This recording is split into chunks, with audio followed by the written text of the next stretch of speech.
McLaughlin. Glad to have the privilege of being here with you all today. So I come at this work after 25 years of working in church and seminary environments. I began shifting my focus towards equity work about 5 years ago. And increasingly growing towards a focus on immigration and race, and began creating a anti-racism camp, a vacation Bible school, actually, for kids in a faith-based context. And that has evolved into starting our business, which is now the Justice and Faith Collective.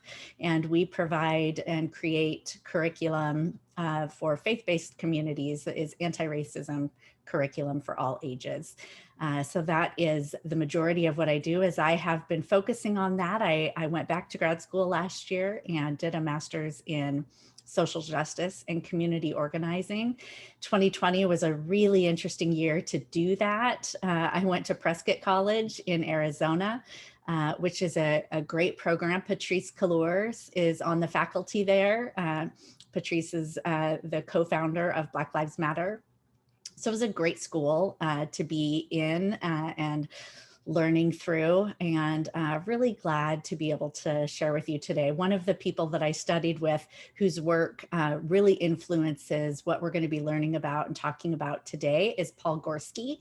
He's the founder of the Equity Literacy Institute, and his work is a lot of the foundation that we'll be using today. Go ahead, Kevin. All right. Hi, I'm Kevin Henry. And I returned to Shoreline, Washington, about a year ago after spending about 5 years in Honolulu, where I was working in the nonprofit sector, doing some volunteer management, diversity training, community outreach for the Red Cross of Hawaii, as well as Child and Family Service. Before that, I had spent 20 years at the City of Bellevue. I had designed originally and managed their diversity, equity, and inclusion program from 1994 to 2015. And the wonderful thing about that experience, and this is what I'm hoping, and I know we'll touch on today, is taking something, planting the seed of a diversity program back in Bellevue in 1994, and then like building a house, you establish the foundation and then you build this wonderful house. But it takes time and it's a process and it takes dedication. And I'm very happy to see that the program in Bellevue is still flourishing. And I think they just celebrated their 25th anniversary as a program. The other thing that I like about that program is that it served as a model for a lot of nonprofits on the East Side as well as Seattle. In addition to that, I've always worked as a consultant and facilitator and trainer in the area of diversity, equity, inclusion, race and social justice, also as a freelance journalist. And currently, I manage the DEI program at Sound Health in Tukwila, in addition to doing some freelance consulting and facilitating and some freelance writing. And also, I want to mention that I'm one of the reporters for KBCS FM 91.3 on your dial. And if any of you have any interesting stories that we might cover related to race, social justice, and other social issues, please contact me, because that's another beat that I cover for the radio station. So happy to be here and looking forward to the conversation and the presentation. Really fun to get to be together. For those of you that were not in the room as we were in the run-up to beginning, Kevin and I met in a Zoom room like this back in October in a community organizing session. So you never know who you're going to meet in these sessions that are people you may have an opportunity to work with going forward. Let's go ahead and start our slides, Christina.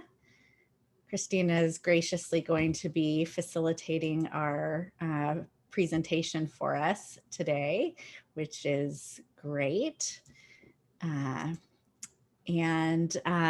So we are going to get started. Fabulous little template, slideshow template by Slides Carnival. I'll give them their little plug. I want to begin with this quote that is really one of my favorites by James Baldwin. Not everything that is faced can be changed, but nothing can be changed until it is faced. So, what does that mean to you, Kevin? Well, what it means to me is that I think there's a natural inclination as humans to want to avoid things that might be unsettling and uncomfortable and just disturbing. You know, I think we, as humans, we like to reside in a certain comfort zone, whereas there might be a problem, an issue, something that needs to be addressed, and we sometimes try to avoid it. And just like an infection or any other, medical problem, if you avoid something, it comes back even bigger and in a more impactful way later. So it's really important that we address issues, especially as they're first recognized, because they aren't going to go away. And we might not solve everything, or it might take time to solve an issue. However, we have to try. Otherwise, it's to the detriment of everyone. That's kind of what it means to me. Thank you. Thanks, Kevin. I want to, before we proceed, just begin with a statement of recognition about diversity work. The title of this workshop is Why Diversity Work Fails, and that sounds negative. And actually, what we're going to be doing here is focusing on what does success look like?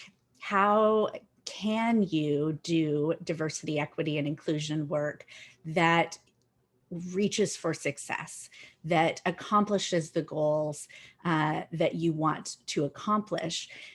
And I also want to begin with a foundational statement that it is not possible for us to live and breathe in the American society that overvalues some people and undervalues other people based on rank characteristics.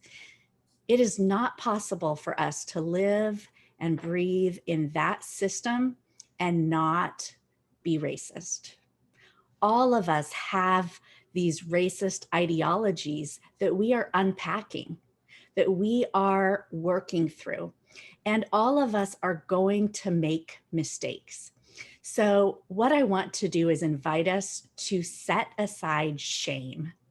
We're going to give some examples, and you are going to be working through examples today that are cases where things didn't go well.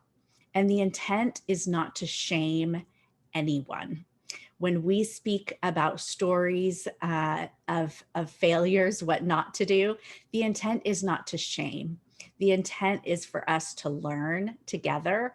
As Kevin talked about that James Baldwin quote, we have to be able to face what is within us, as Rachel held that beautiful sphere and we saw these intersecting points, and we remember the ideologies that we are impacted by.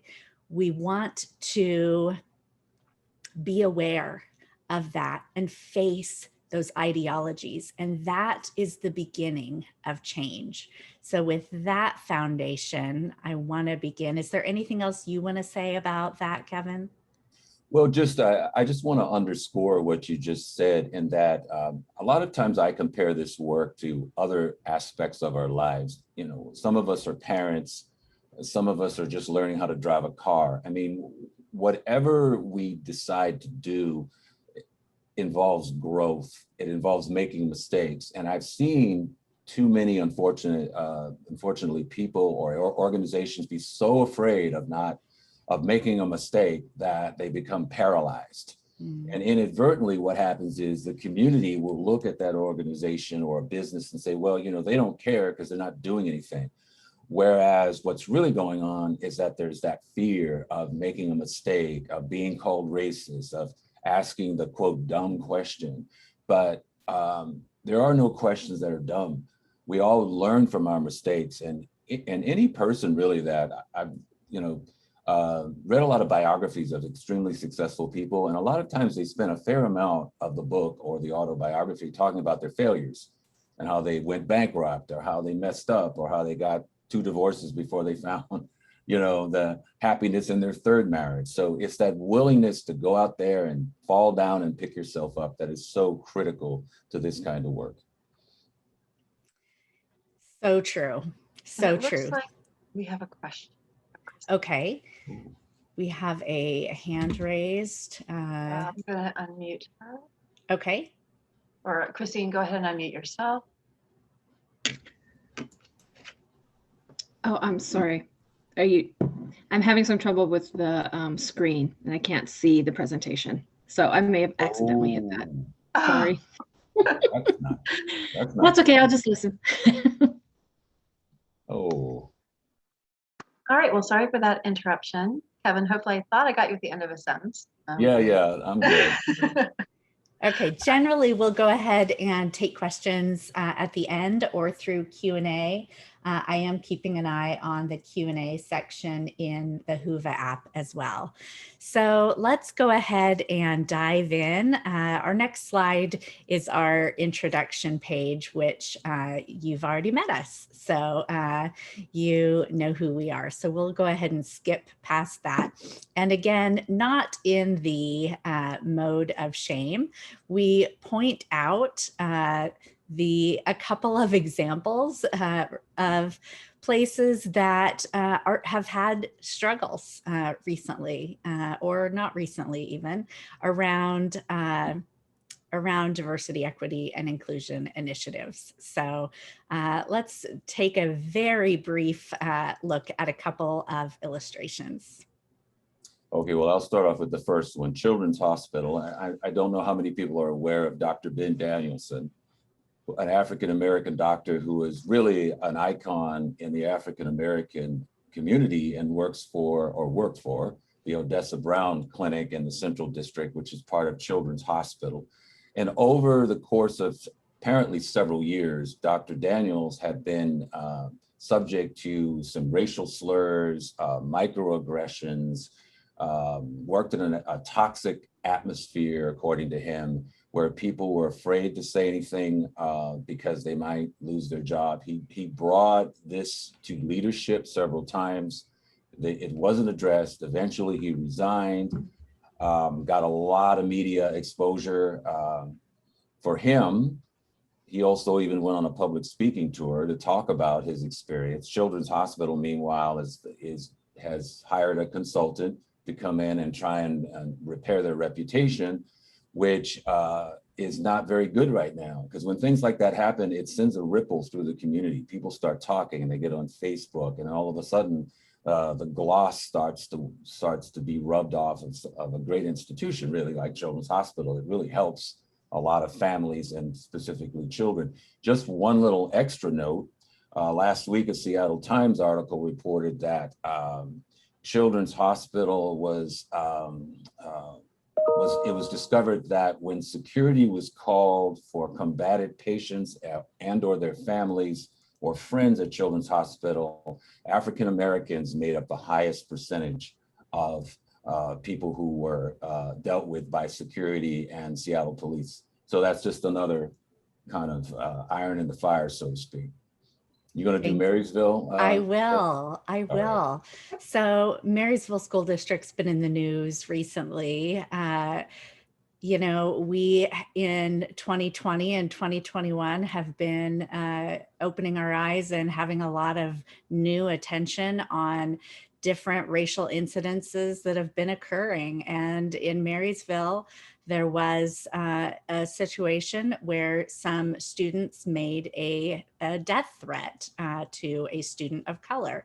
And the way that the school district handled that was not satisfactory. It was not acceptable.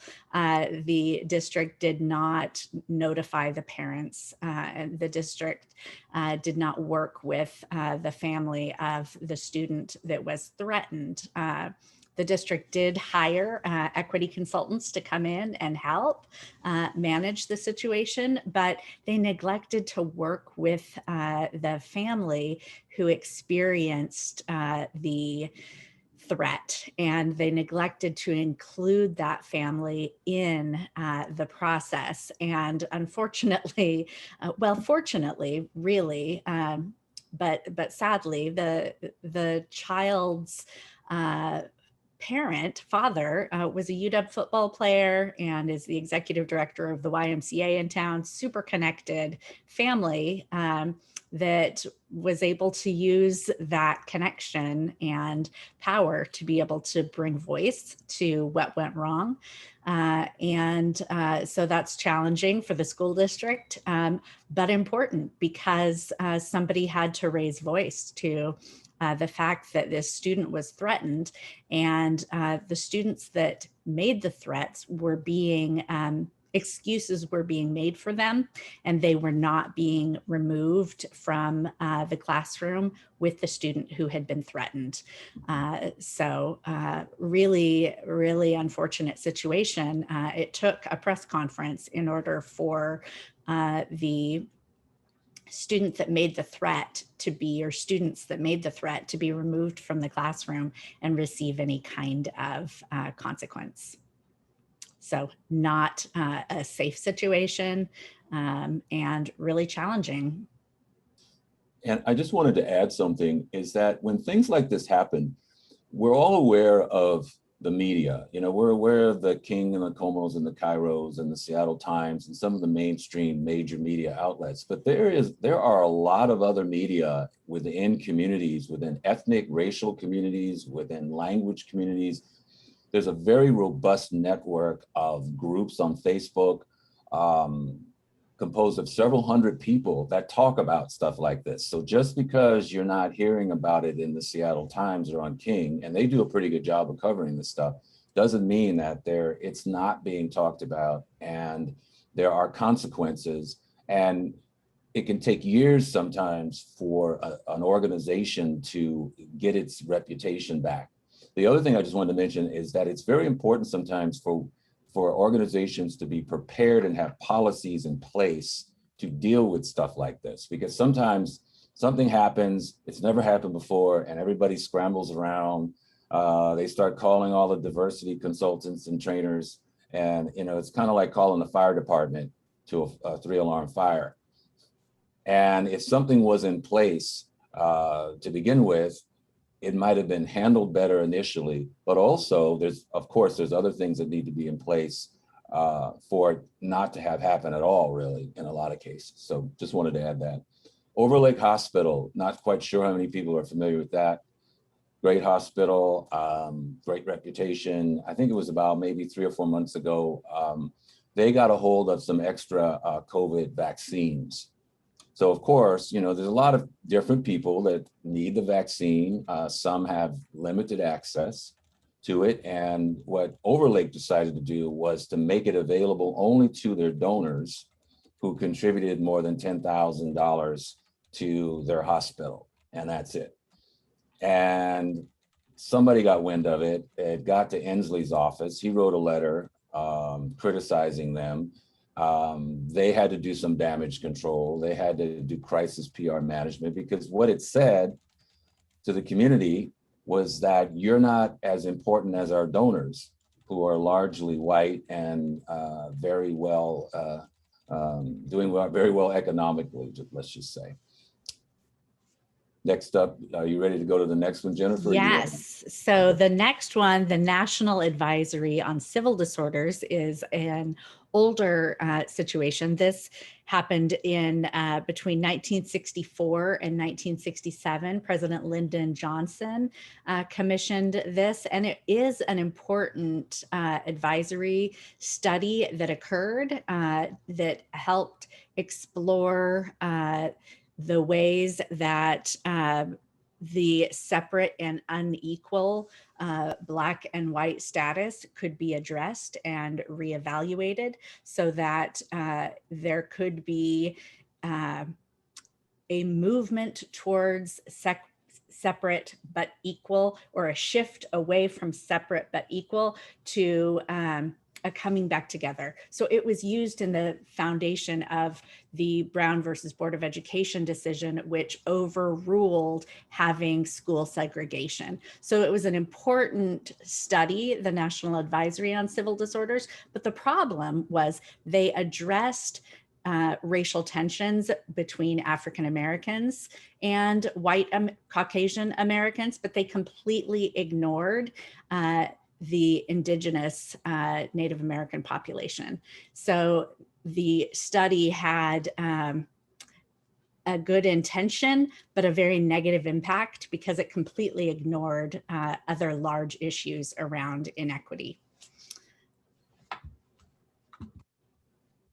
So examples, and I want to point out when I referred to the Marysville School District situation, it was a very serious situation where a student's life was threatened, and that was not taken seriously enough by the district. So that was a really awful situation. These are some of the challenges when we are engaging in this work. How do we do this work? How do we make changes? So let's move forward to the next slide and begin to look at what do we understand diversity to mean? Yeah, I'll start. Initially, when I first got to the city of Bellevue in 1994, that term affirmative action was very popular at the time. And diversity was very, very much a kind of a singular, well, it's about race, it's about Black and white, it's about Asian, it's about Latinx. Fortunately, over the years, we came to look at the LGBTQ community, people with disabilities, people of mixed race, and started to peel back the multi-layers of what diversity is. What I like to say is that nobody has the same DNA, so that even within diversity, there is more diversity. So it's really important not to put people in boxes, or go on Google something. One time I found a thing of 101 traits of Arab Americans or something, where it had this list. And I think too often what happens is, and this is where we get into trouble, organizations or individuals want a quick guide, almost like, you know, how do I drive a car? How do I bake a cake? You know, all I've got to do is this, and this to define diversity and then act accordingly. So again, it's people's lived experiences, which is very important. It's not just data. You know, so many times I hear people come to conclusions, well, the data says, well, the data is useful, of course, but that does not translate into lived experience. For instance, someone growing up in rural Alabama is going to have a different experience than somebody growing up in Brooklyn, you know, and so there's just those layers of race, socioeconomic diversity. So it's just really important to really, again, explore and peel back the layers and explore the different dimensions of diversity. Jennifer? Yeah, would love to invite you to populate the chat with different types of diversity that you can think of. And while you are doing that, Christina, let's go to the next slide. We've got kind of a little cloud here filled with different types of diversity. There are so many different types. Diversity of thought, like Diversity of seeing thought. this. Let's see what some people are saying. Would love to hear from you just briefly. Food, okay? So we've got some additional diversities: culture, religion, race, lifestyle, gender, age, family, speech patterns. Yes, thank Well, you you. know, and if I could add something, Jennifer, to that, Mhm. because you mentioned food, it reminds me of some diversity work I was doing with some BIPOC communities several years ago. And I had mentioned something about vegetarians and people who ate certain types of food. And the response was, that there was a stereotype that all these people are kind of white hippie tree hugging type people, which isn't necessarily, I mean, maybe some are, maybe some aren't. But the point is that we all can have our own views of what diversity is. So this cloud is great, but then if you talk to 10 different people, you're gonna get sometimes 10 different responses. So it's really important to be open to the different types of diversity, but also really look within yourself to see what your own biases are. And we'll talk about that a little bit because everybody's gonna have their own take on what diversity is as well. Absolutely. I love this neurodiversity, health and disease communities, body art piercing. Yes, so many different types of diversity. So I think this is a really fun place to begin. Thank you all for sharing history, music.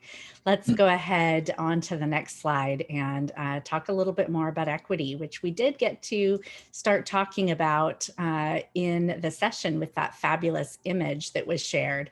I love this definition of equity. Equity is the process of redistributing access and opportunity to be fair and just. It is a commitment to action, a state of being free of bias and discrimination.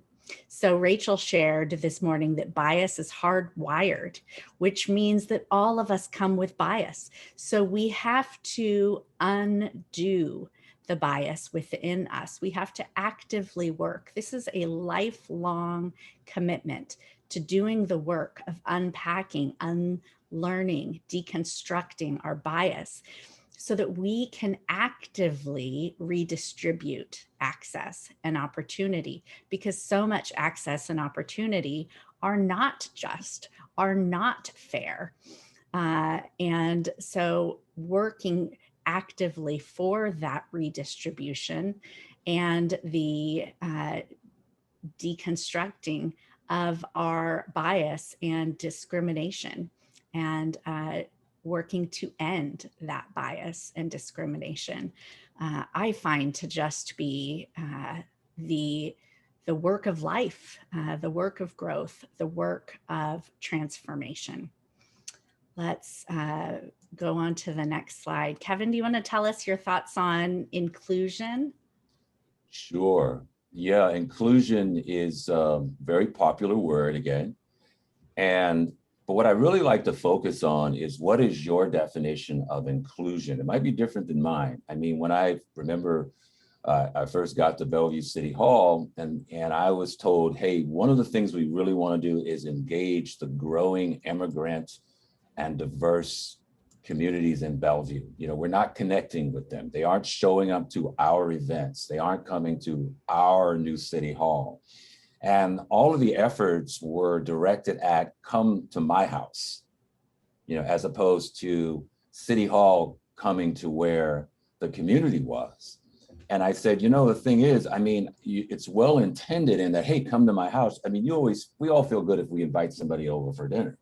You get to see, my house, and I can show you my new, room I just added onto the house, and you can eat my meal and look at my pictures and all this other stuff. But is that really inclusion? Because then I'm forced to adapt to what your world is as well. And what I used to tell people at the city was, I said, in a lot of countries, the government is not seen in a positive light. That's the other thing we have to remember. I worked against the stigma of Bellevue for years. I mean, trying to get people to come to Bellevue, recruit people to apply for jobs. Well, why would I want to go there? There's just a lot of kind of rich, stuck up white people there.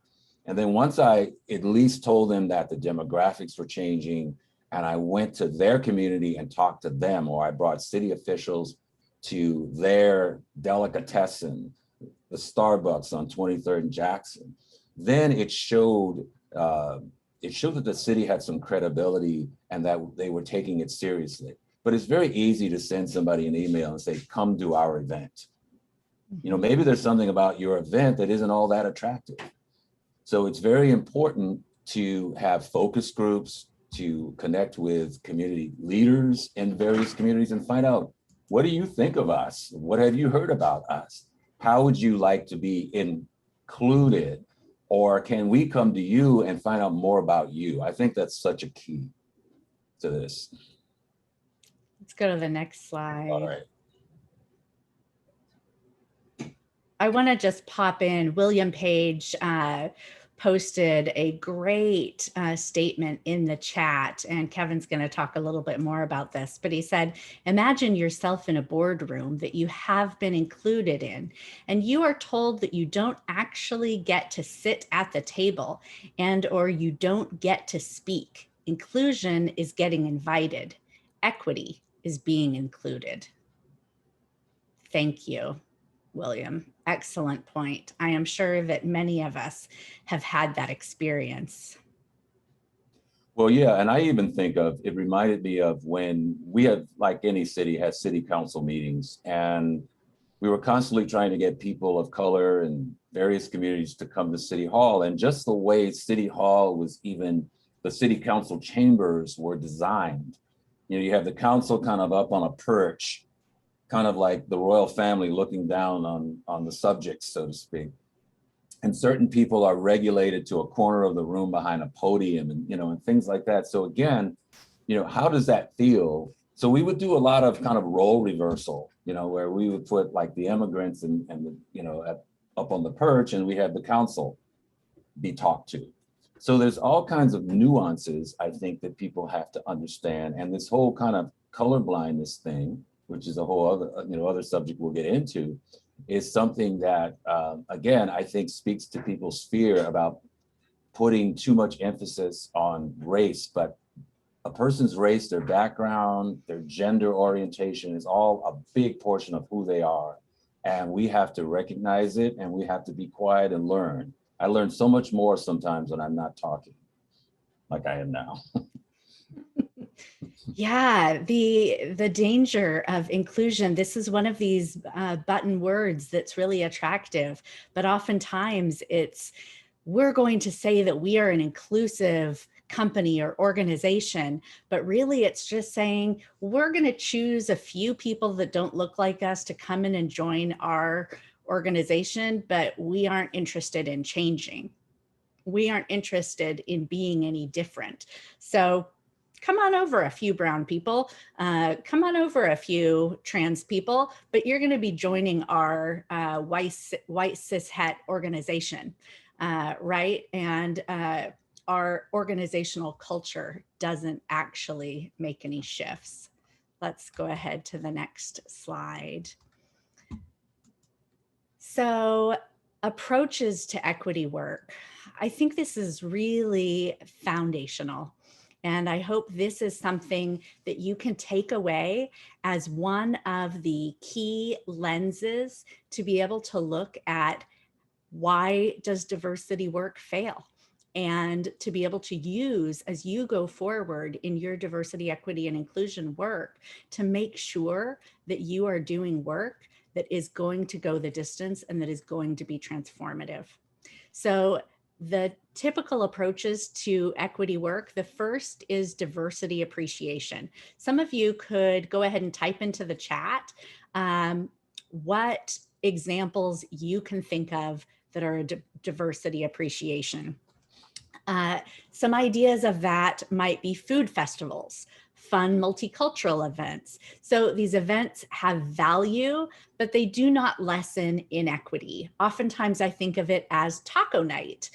Maybe at the elementary school, there's taco night, but it doesn't actually do anything to bring attention to bias, and it doesn't do anything to change or even challenge inequities.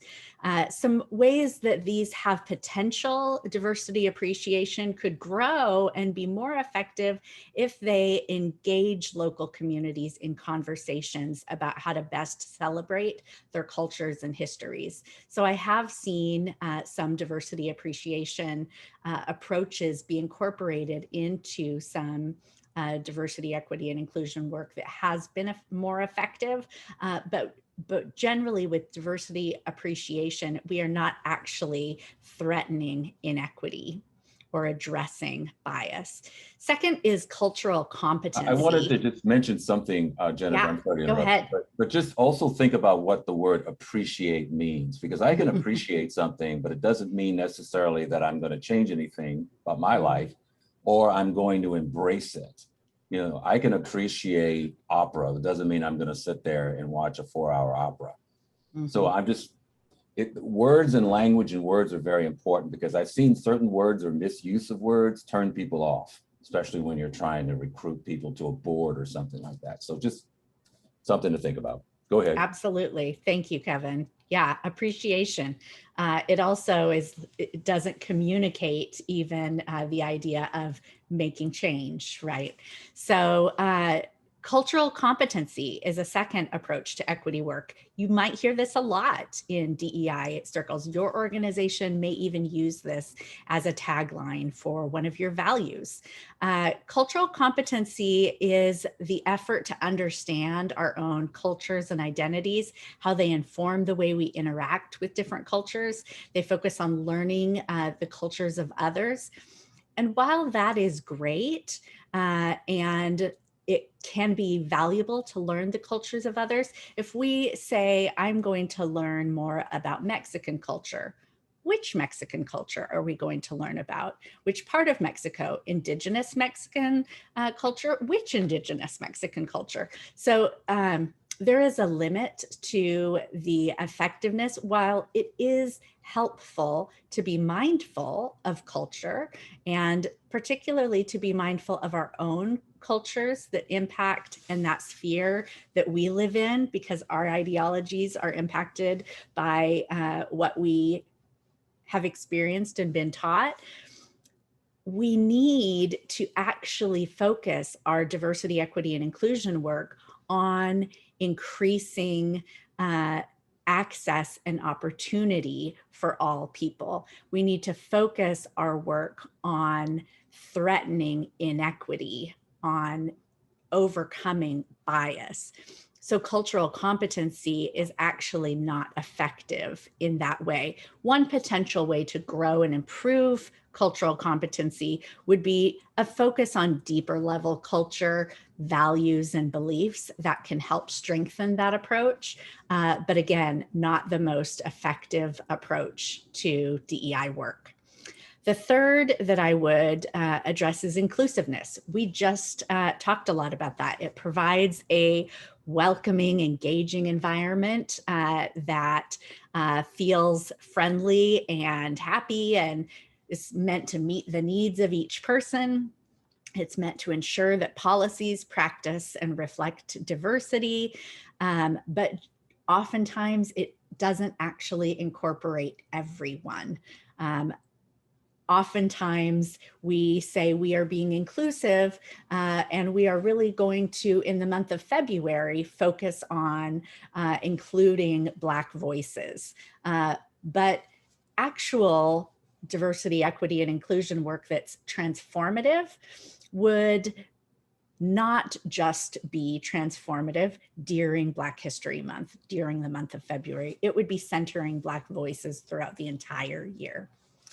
So, and finally, equity literacy. This is the approach used by the Equity Literacy Institute, which I studied and really value. So equity literacy is identifying and eliminating all elements of bias and inequity related to race, class, gender, gender identity, sexual orientation, religion, disability, language, and all other dimensions of difference. So creating actively equitable policies, practices, and institutional culture is how we do equity literacy.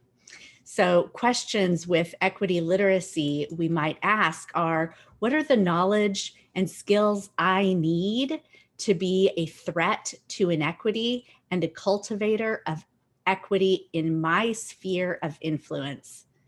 We could ask ourselves, do I have the will to rethink and be a threat to inequity and a cultivator of equity? And Will I develop a depth of understanding so that I can recognize bias and inequity, the impact versus my intentions? I wanted to add Next slide. something. Wait. Yes, go ahead. Oh, go I ahead. just wanted to add something real quick because I noticed some things in the chat, and one had to do with announcing non-standard holidays without allowing people to take those days off. That's something to think about. There's so many things that we can do that aren't performative. But again, we have to look at our own biases and really be honest with ourselves and not let those stand in the way of us lifting other people up, as somebody said in the chat. You know, so again, it's not a check the box situation. I think too often we fall into that pattern of like, well, we had Black History Month, and well, we did this, and well, we had, you know, Mexican Independence Day. It's like anything else. It's 365, 24/7. Really, is that how you have to look at these things? I'm sorry. Absolutely. No, that's a great point, Kevin. Thank you. Absolutely. And when we announce non-standard holidays without allowing people to take those days off, what are we practicing? What approach are we using? It sounds to me like diversity appreciation. Right. You know, it's really nice to say out loud, oh yeah, September 12th is Ethiopian Independence Day, but I'm not going to give you the opportunity to take Ethiopian Independence Day But off. I appreciate Like, it. I appreciate it. That's not actually transformative. That's actually not changing anything. And it has kind of a reverse effect too, because it's kind of like saying, hey, Jennifer, you know, we're having this great party at my house on Saturday. Too bad you can't come. Yeah, right. Exactly. Okay, so I'm going to just quickly go through 4 guiding principles of equity literacy. So equity literacy should include, next slide, yes, thanks, Christina, a direct confrontation of inequity. Whatever you're doing, ask the question, is it a threat to inequity? Is what I am doing threatening the inequity? Okay. So back to that Marysville situation, is what this school district did in hiring an equity consultant and thinking about the school district's interests, was that directly threatening inequity? That didn't threaten inequity because it didn't make sure to protect the person who was experiencing inequity, right? Okay, number 2. Equity literacy actively prioritizes the interest of those historically not prioritized. This comes right out of critical race theory. We have to work to center the voices of those who have historically been marginalized, who have historically not been prioritized. So those are the voices, the interests that we need to make sure we are looking out for. We need to have ideological shifts. So we need to be mindful of our ideology. Again, that sphere that Rachel was wearing. What are these ideologies that we actually live with and are surrounded, all of our thoughts are embedded in? What ways might we be using a deficit ideology, which we'll get into in just a moment? And lastly, we need to fix injustice and not minorities. Okay, so our work should never be to adjust or seek to change those who are marginalized. Our work should be to fix the injustice. So that is a core component of our equity work. All right, next slide. Kevin and I are going to take turns and hopefully quickly just give you an overview here of these ideological shifts that equity literacy invites us to make. So deficit ideology locates the cause of disparity or inequity within the person or community experiencing the disparity or inequity, rather than the inequity or disparity being caused by something pressing on that community, right? So it ignores bias, it ignores inequity, discrimination, and barriers. It blames the person experiencing inequity for the inequity. Mhm. And if the person were just tougher and more resilient, they would just let those racist comments just bounce right off of them. That's what somebody told me, that they were we were talking about the new Asian hate trend that's going on, and this lady said, well, I'm so proud of my husband, though he's Japanese, and the way he just lets those things just bounce right off of him. And then I'm thinking, well, how do you know how it's affecting him internally? And how is your own bias and lack of context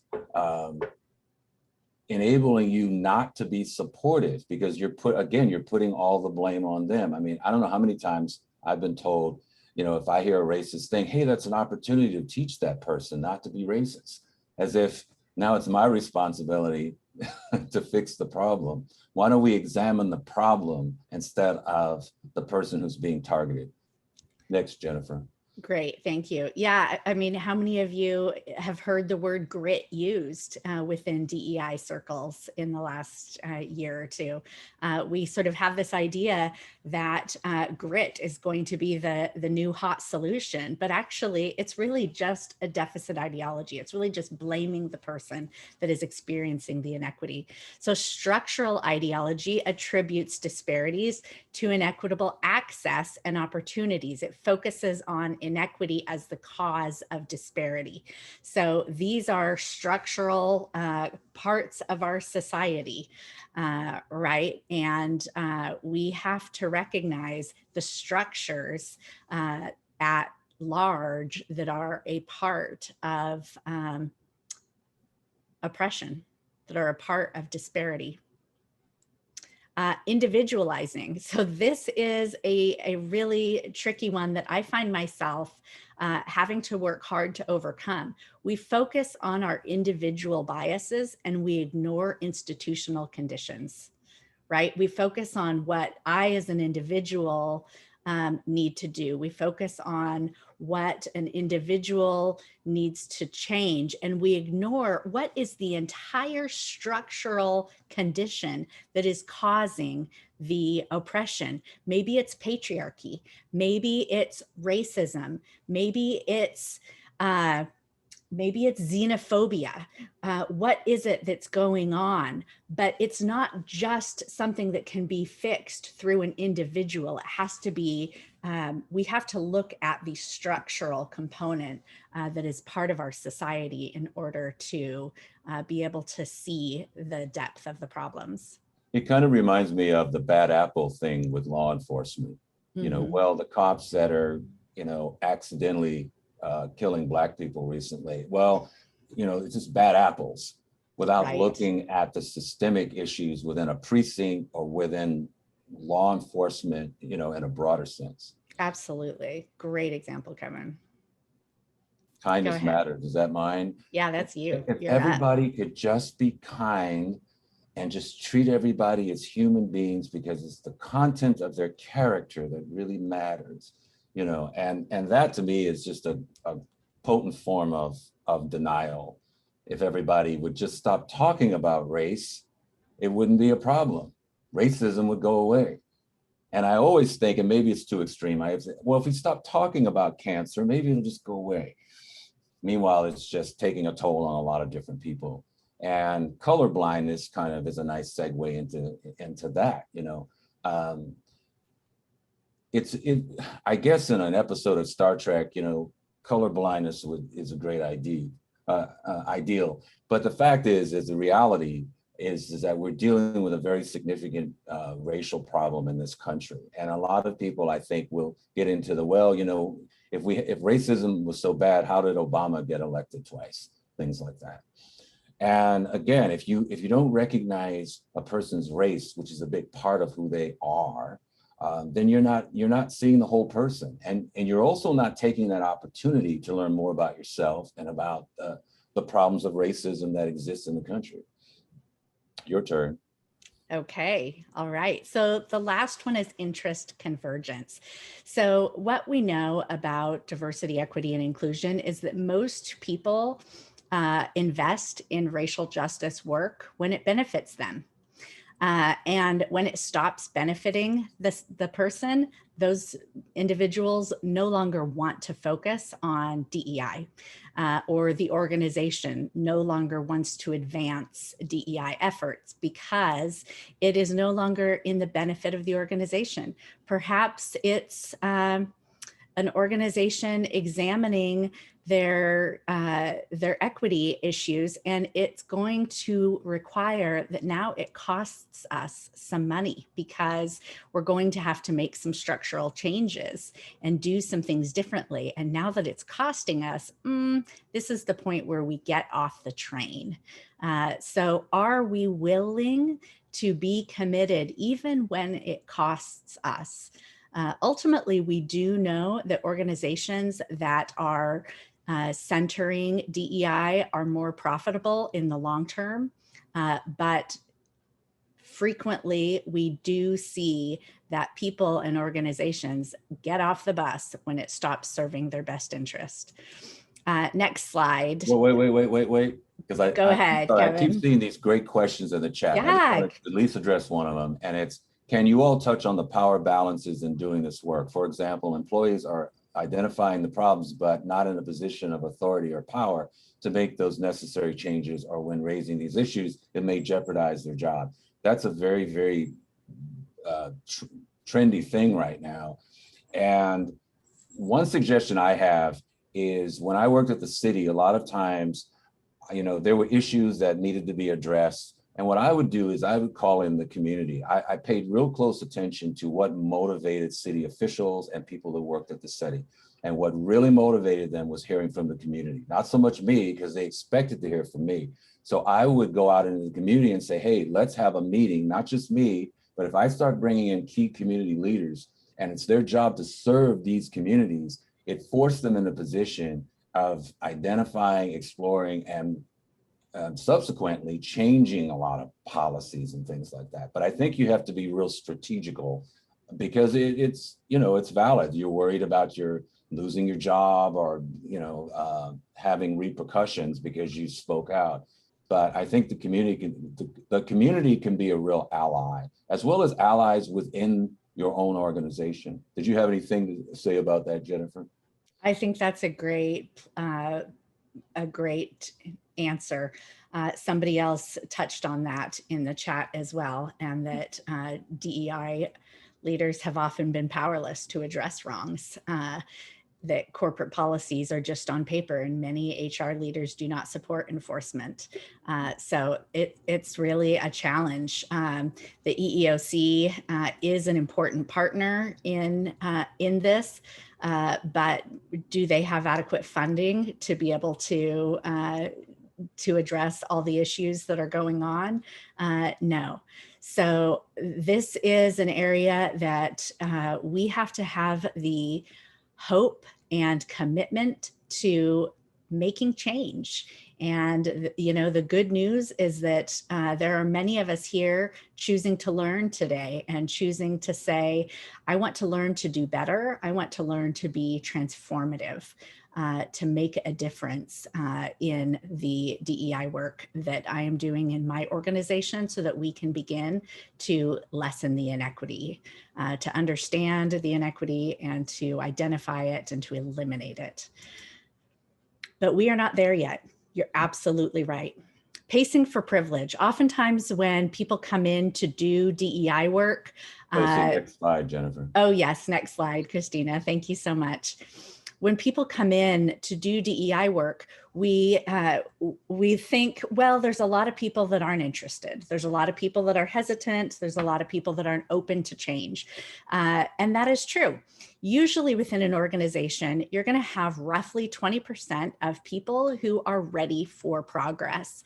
And you're going to have about 20% of people in the organization who are deathly afraid of change and do not want change to happen. You've got about 60% of people in the organization that can be swayed, that are in the middle somewhere. If we wait for that last 20%, or if we even wait for the 60%, we will be waiting forever. And injustice is now, and lives are in danger now. So we have to do the work starting today. And we have to know going in that we will always have 20% that will probably drag their feet no matter what we do. We will have about 20% that will be ready to jump on board right away. And we'll have about 60% that will be willing to learn and willing to grow, and hopefully will soon jump on board with that 20% who was ready for transformation and change right from the start.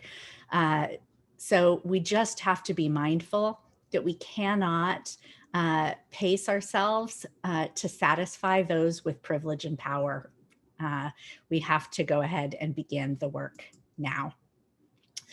So this is a large document that is a really helpful lens for us to be able to get at for understanding the layers of oppression. So Next right slide. now, thank you. Thanks, Kevin. Helping us understand the layers of oppression. So here I'm looking at this through the layers of the lens of racism, but you could use this tool to look at any different kind of oppression. I have created a document using this on things like ableism, looking at layers of ableism, looking at layers of classism, looking at layers of sexism. So today we're going to focus on it through layers of racism, but hopefully this is also an additional tool that you can use when you're thinking about why diversity work fails, and when you're thinking about how you want to have successful DEI efforts. So that you want to be making sure to pay attention to all of these layers of oppression. So I'm going to do a quick run through of the 6. So you know they're going to be on 2 slides, and then we're just going to go over these one at a time. So the first is socio-historical oppression. The second is ideological. The third is individual. We're not going to skip to the next slide right now, but I will just introduce. The 4th is institutional, the 5th is cultural, and the 6th is structural oppression. Okay, so the socio-historical oppression is the way that we are socialized to make meaning of race, an ascription of inferiority. It's so deeply embedded in our psyches and normalized that it's implicitly considered by many people to be the truth. We don't even know that this exists. This socio-historical oppression is so centrally a part of the way that we think and believe, we don't even realize that what we believe is influenced by how we've been taught, right? Kevin's gonna quickly share an illustration of what this looks like. Okay, well, there's numerous examples, but one thing that came to mind was the recent controversy and furor over Dr. Seuss books with derogatory imagery within the books. Also, the Aunt Jemima controversy, taking Aunt Jemima off the box. A lot of people were very appalled about they're canceling Dr. Seuss and they're canceling Aunt Jemima and all these things we grew up with without understanding the history going back decades that were attached to these images. And for instance, how Aunt Jemima originally was used to reinforce racism with a lot of very disgusting and derogatory ads that were put out. So there's a lot of history that is attached to what's happening currently. So when organizations just react or individuals just react without investigating the historical thread attached to something, then you lack the context, and then you're confused. Why is everybody making such a big deal out of this? Next. All right, ideological. So our racist worldviews and belief systems, such as deficit ideology, that inform how we interpret everything, including achievement data, student behavior, institutional policies and practices, and parent engagement from an educational perspective. That would be how our ideological, our worldviews, our belief systems, where we blame those people who are being oppressed, who have historically been marginalized, we blame them for that oppression. So we come Right. up And with explanations as to well, why it's their fault. it kind of reminds me of just, if those minorities worked harder and just pull themselves up by their bootstraps, and they wouldn't resist arrest when the police stop them, there would be no problems. Nobody would be shot. A lot of excuses that completely ignore the reality of systemic racism that isn't always easily seen.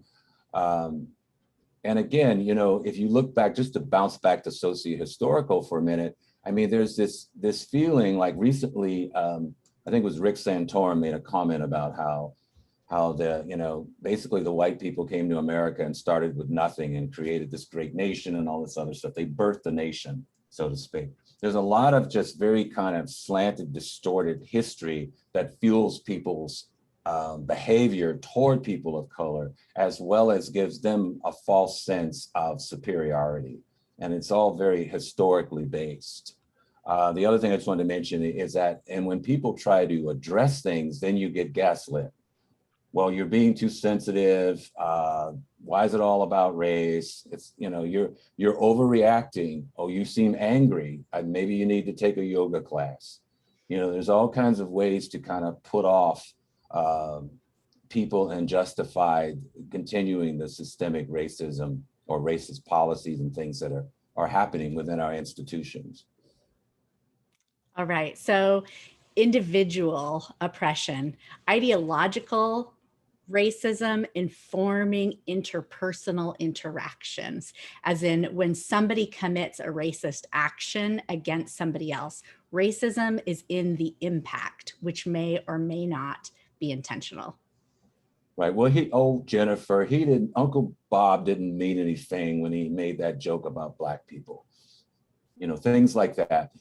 Because again, it makes people feel uncomfortable. Oh, I'll just let it slide, because I only see Uncle Bob a couple of times a year. But the other thing is that it has a ripple effect. How many dinner parties or social engagements where somebody says something, it's not addressed, it's ignored, and then children are watching, or more impressionable people say, oh, I guess it's okay to say that. And then they go to their workplace and then they say it.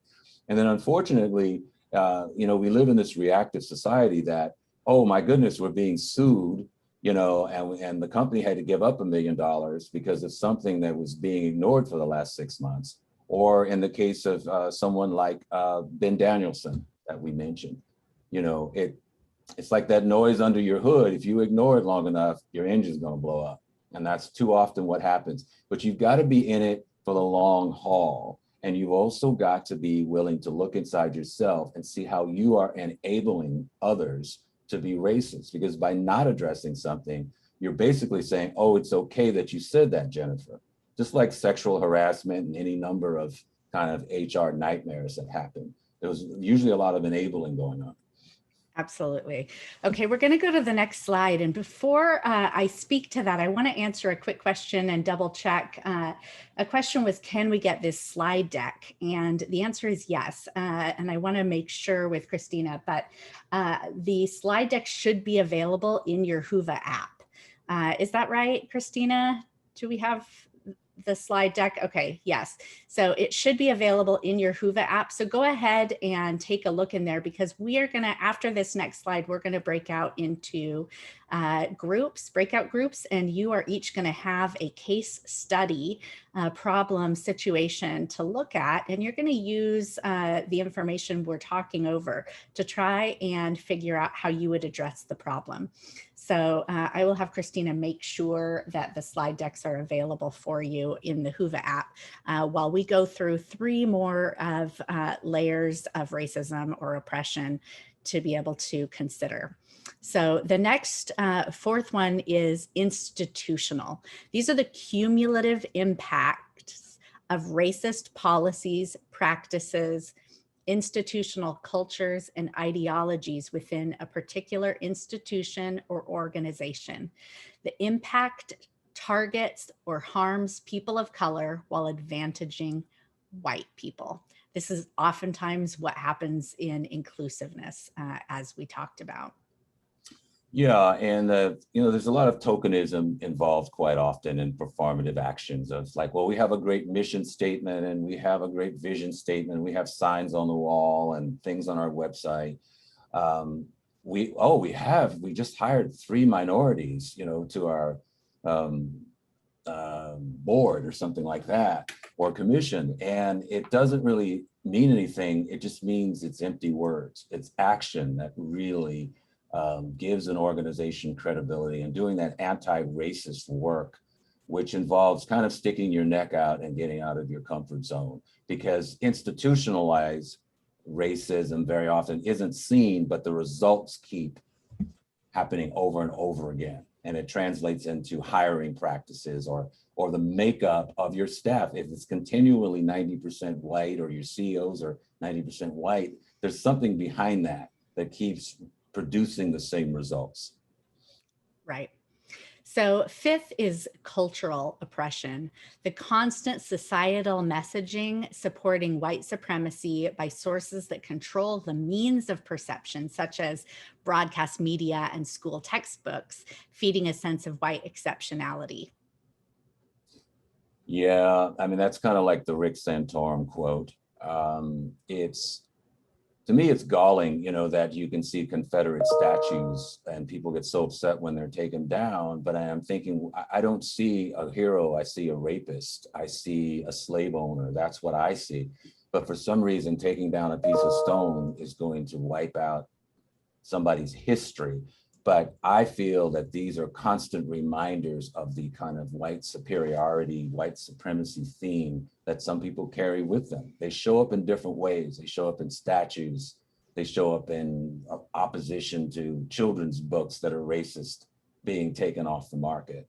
And of course, Columbus discovered America, and the Native Americans had, I guess, packed up and went somewhere else because they didn't have any influence on our history, right?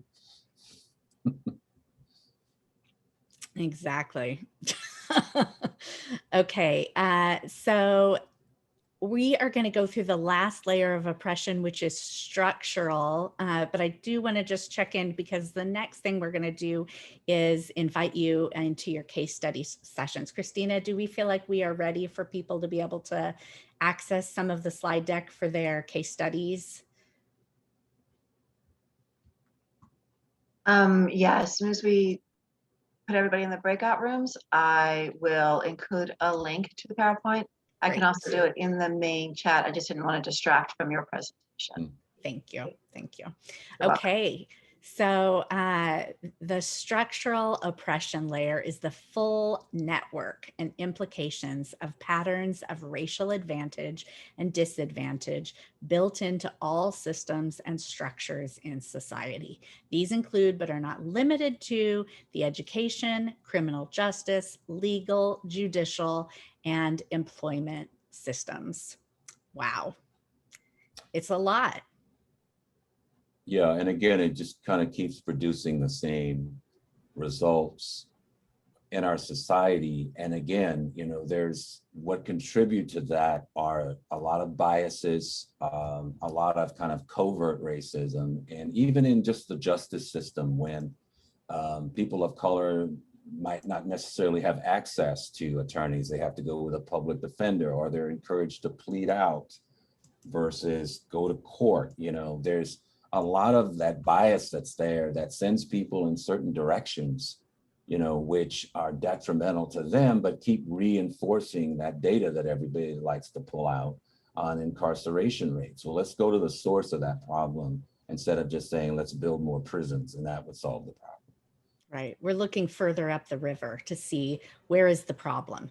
And we've got to look further up the river to figure out, if we are seeing a bunch of things floating in the river right here, what caused that to happen, so that we can see, we got to go back up to the source to see what's causing it. So we can't just look at individual biases. We have to look at individual biases, but we also have to address the structural components. All right, so next slide, we are going to invite you to begin doing the work.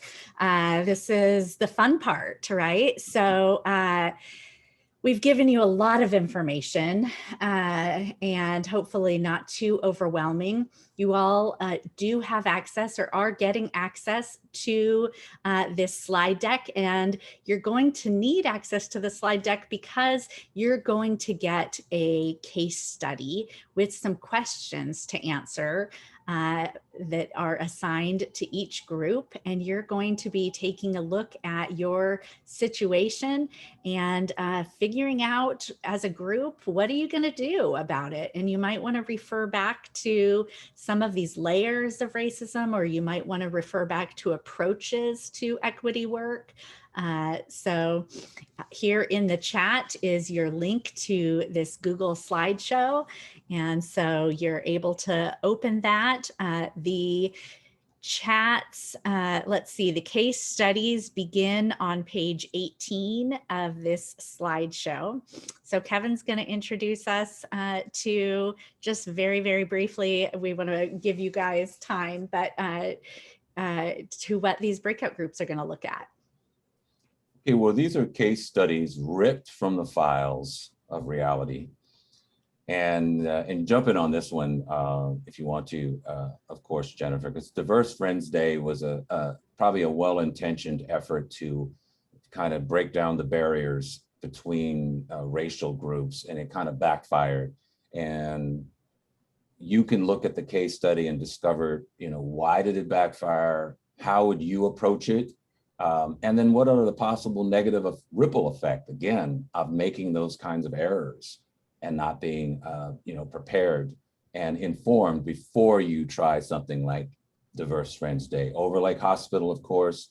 Oh, we've got some extra vaccines. Let's give it to our donors. Maybe they'll donate more money, right? At least that's the perception, maybe. Seattle Children's Hospital. Oh, we just lost our African-American doctor, and there's negative publicity rippling through the Puget Sound because it's something we didn't address for the last 3 or 4 years. Let's hire a DEI consultant real quick to put the fire out. The trouble with grit, well, if you just toughen up, don't let things like that bother you. You have to just be tough, because the tough are the ones, that are successful, having that resilience. Starbucks was a situation where 2 African-American men were waiting for a white man to join them for a meeting. They were accused of loitering, and a rather anxiety-ridden barista decided to call the police. This is in Philadelphia a couple years ago, and they were arrested for loitering. So what happened was Starbucks fired the barista, and then shut down all their Starbucks stores and had a mandatory diversity training. So you can examine that particular case and see, was it a good idea? Did they handle it the right way? How would you apply it to your profession or your organization or business should a similar situation arise? How was that, Jennifer? Fabulous. So it is 11:05. So we are going to give you 20 minutes in your groups. You are being assigned your breakout groups. So you're going to be heading into those now. So once those invitations pop up, go ahead and accept those. We will pop in to your breakout session. We hope you have a rich conversation and come back. And when you do come back, let's go to slide 17 before you go, just so that you know. Next slide, what we're going to be asking of you when you return. We do want you to choose one person from your group to report back. We hope that you can quickly summarize your case study and then tell us about the racism that you observed in the case study, and tell us how your group would propose handling the circumstance. So one person from each group is going to share back afterwards. So again, it's now 11:06. We'll give you 20 minutes and then we'll come on back together and we'll share what we've learned and then finish with some Q&A. And do feel free to put additional questions that you have in the Whova Q&A or in the chat, and we will try and get to those in the closing Q&A. Thanks so much. Enjoy your case studies. Breakout groups coming now.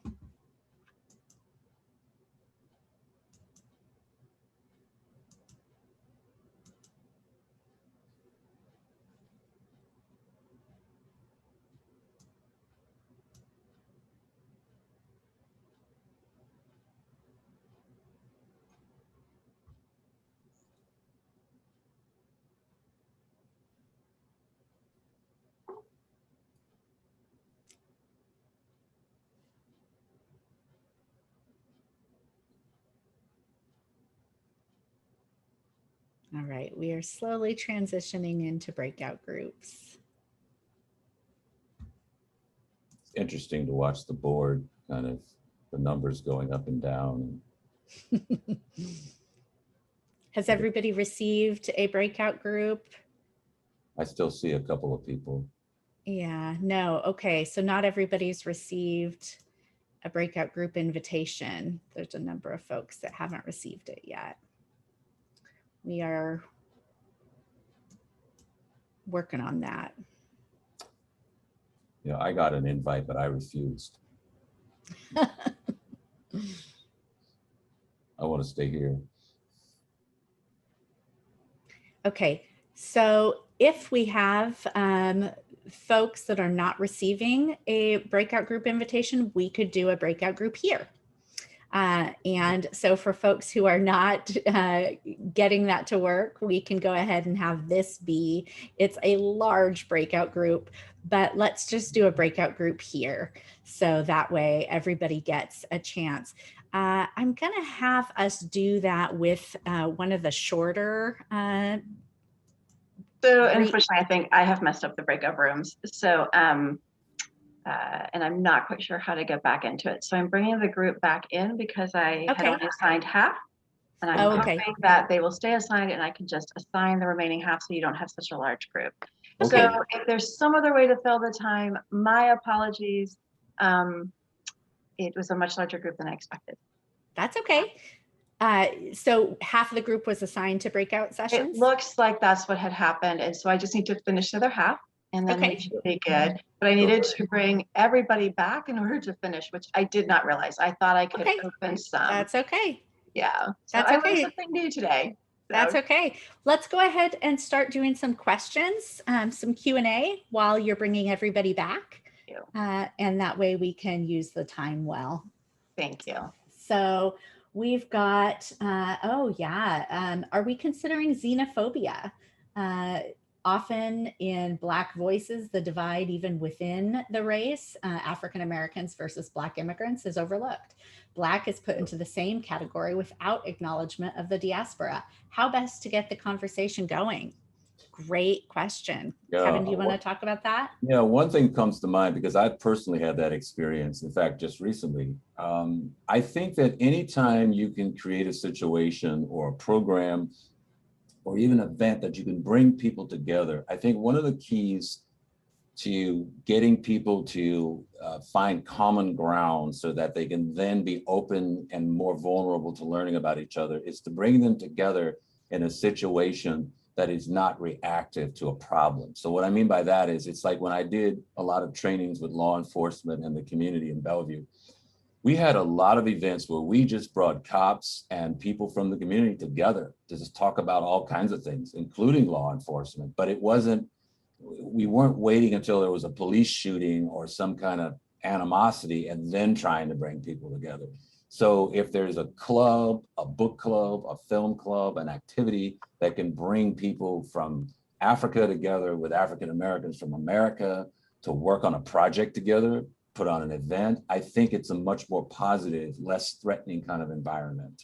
So that's what I've done in the past. How about you? Thank you.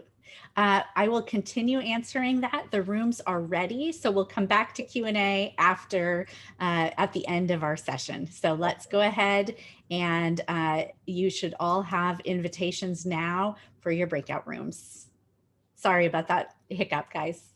Oh, no problem. No worries.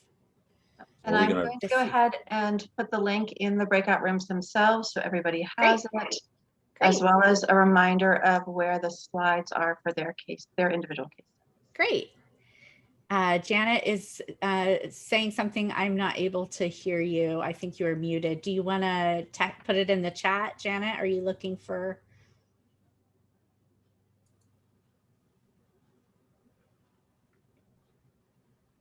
Yeah, I see Janet. I also see a couple of other people, but Jerry. Everybody is, we are counting down and people are finding it. Okay. Folks that are having trouble finding it, please feel free to let us know that you are still having trouble. And if we still have a group here that struggles to find it, we'll do a case study in this group. The PowerPoint is, I'm going to stop sharing the screen and I'm going to pause. the Okay. recording. Let's see.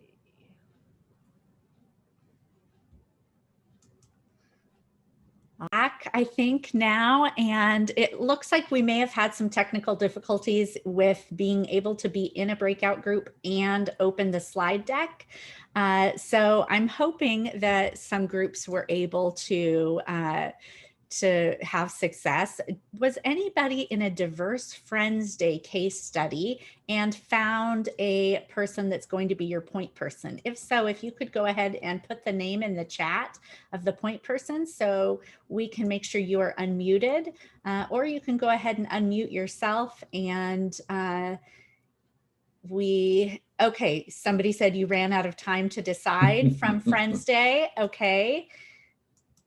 Let's see. So GW, okay, Michelle Callahan is going to report.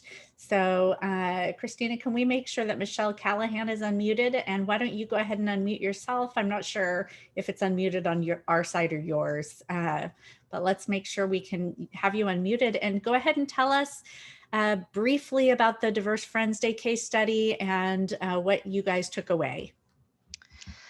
Thanks, Jennifer. So the Diverse Friends Day was about a teacher whose school had become more diverse over time, and his solution to that was to create a day called Diverse Friends Day, where people would need to interact with other kids, preferably more diverse kids, during the day, including having lunch with them and talking with them during class. And when he talked with the kids who were people of color, they were upset with the idea of the day and felt that it was more there for the white kids than it was for them. And what we really talked about was this idea that bringing something like this on does feel a little bit more like it's there for the white audience, and that if you really were going to do something for the people of color, you would make sure that they had a voice in that conversation. So otherwise it doesn't really feel like a safe space, that there might be repercussions if they were honest or really opened up during that time, and that it's so important to seek out input before you put on an event like this that could just, like you were talking about, just be that diverse appreciation day that doesn't really have any kind of real impact on what's happening in the school. Thank you, Michelle. That was a great summary. That was Yeah, great. even though we didn't decide on a speaker, we were very much aligned with that thought. So I guess we were group 2 for the same case. But ultimately, the takeaway was that it seemed very condescending, and kind of that the perpetrator of the racial animosity was the quote unquote majority group, i.e. the Caucasian children. So the event was to sensitize them, not the persons who were kind of the victims of the exclusion. So they were put into a guinea pig or caricature role, which would subvert the entire endeavor, and is kind of going in that whole white savior mentality that you even see in a lot of these films, that, you know, somebody needs to come to save the poor minorities. But then with the how to address it, we were talking about just being upfront, talking about it in assembly, and having a no tolerance policy, sensitizing guidance counselors and all the agents within academia. And then this is just my ad that I didn't get to share with the group, maybe even having a film series to show others about culture in different countries that may not even need to really have diversity as a conversation. You know, where everybody, once you're born in that country, you are from that country. You don't have any hyphenated qualifiers. Nice. Thank you very much. Any other, do we have a third Diverse Friends Day group that might want to report in? I can share. Okay. I don't know if you can see me or not. Yeah. Yeah. Hi. Hi. So we had a small group of us that we just discussed a couple very similar, and we shared a lot of the same thoughts that have already been shared. And another thing that I they came up as the tokenism and performative aspect of doing these types of things that schools, especially, I work in a high school, and schools feel especially obligated to do in a way that is performative. So we're appearing to be inclusive, we're appearing to be friendly, and we're appearing to be accepting and tolerant, and the folks that are supposed to be included and tolerated and accepted are not. And that is really frustrating, I know, for those kids especially. So having their voice is really important, and making sure that this is not about what the administration wants. This is not about what the school district needs to look like. This is about lives, because it goes much deeper than that. It's really, really important to understand and address the mental health aspect of that as well, and how important it is to identify the importance of who they are, regardless of what that looks like on the outside. You know, it might be different on the inside. And I think that it also extends into like our school resource officers. Many of them are not trauma informed, and they're also not, they don't have diversity training themselves. So if a student of color or even a female goes to one of them, they're usually white males, and reports an abuse, reports a microaggression, or reports something, they're not believed, they're not given any grace in that situation. The students are often removed from the harmful situation rather than the perpetrator being removed. Mm-hmm. And it's extremely frustrating to see that continue to happen, because they don't have a safe place to be. They're being removed because they've been hurt. And so these kind of things just perpetuate that continual, like, we're so inclusive and we're so good about loving everybody, but in reality, we really don't know what we're doing, and we're just trying to look like we do. So I'm really grateful for these sort of trainings to continue, and we can't expect those kids to be the ones to teach us everything. However, when they're asked and if they want to, they will teach you. If they want to do it, they will teach you, and it's pretty awesome to hear from them. So great, thanks. All right, let's go to Beatriz Rodriguez from the Overlake Hospital case study. Beatriz, you want to unmute yourself? Yes, ma'am. Hi, I'm Beatriz Rodriguez, Everett Community College. I'm a faculty advisor. And so we had the Overlake case study regarding the vaccine being offered to the board and not to the general population. So, you know, a lot of points were made. For me, it was, they went with what they've always done, what was always acceptable, which was easier, they could get it done quickly, and they did it.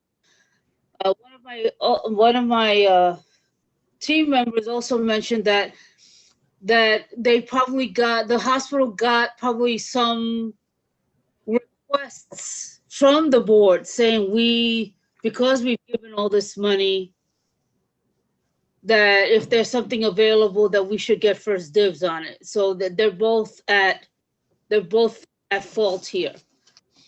As a BIPOC, I'm gonna say that it really didn't surprise me. So I heard that, well, they did the status quo. This is the standard operating procedure. This is what they always do. But it also, on the other hand, I relate this whole situation kind of like when you go on a flight, when you're going on vacation or you're going somewhere.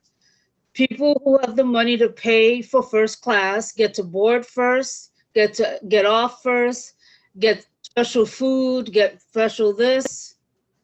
And this is the same thing. It's the same kind of base philosophy. And so I can understand why they didn't see it as being bad. And I also see the other side, right? So we also talked about, well, we really don't think there's in this situation, there's anything that overlay can do. Anything they can do reactionary to be, you're just saying, I'm sorry, we got our hands caught in the cookie jar. That's all they can do, right? That's all they can do. Anything other than that, setting a commission, setting a committee, it's all hollow and it's reactionary. It really means nothing at that point. And then for me, what could have been done differently is this is a hospital. They could have contacted the ER and they could have contacted the adult medicine department and said, doctors, if you are meeting with a blah, blah, blah patient who is in dire need of vaccine because of whatever, let us know and we can contact them and get them the appointment. It would not have been advertised. It would have been something behind closed doors, and the client, the patients who needed them most would have gotten them. So that's what I took away, what we took away from this scenario. Thank you so much. That's Thank you. really Thank you. helpful. Anybody else on the Overlake case study want to share out? Anybody from one of the other groups? We have Children's Hospital case study from Rebecca. And Rebecca. Hello. Yeah, we had the children's case study. It was with Dr. Danielson, who had resigned after bringing to the spotlight a lot of racial problems that were going on within the Children's Network. So we just had 4 questions to answer. And one of those was, what could Children's have done earlier? Or what could they have done first and foremost when he initially brought these issues to their attention, was act at that point in time, act on them. There were some questions about that we had of what type of HR policies were even in place at that time. And if there weren't any, those needed to be put in place immediately. We also said, we looked at what's the underlying issue here as well, or what are some of those more systemic issues, like who's on the board? What's the makeup of Children's Hospital's board? Is it predominantly white? Does it include people of color? Is that setting the cultural tone for why Mr. Danielson experienced this and why nothing was done about it? So basically, they just needed to act. They needed to believe him. The second question that we had was, what kind of effect does this have on the hospital's reputation, especially in the BIPOC community? We said that that it would perpetuate, sorry, I'm a little tongue-tied, but basically it could make people fear seeking treatment or care with children at this point, especially if they are BIPOC. It can reinforce that questioning or mistrust of the healthcare industry that many BIPOC people have experienced and continue to experience, and maybe make them distrust that the clinic's actually going to provide them the care that they do need.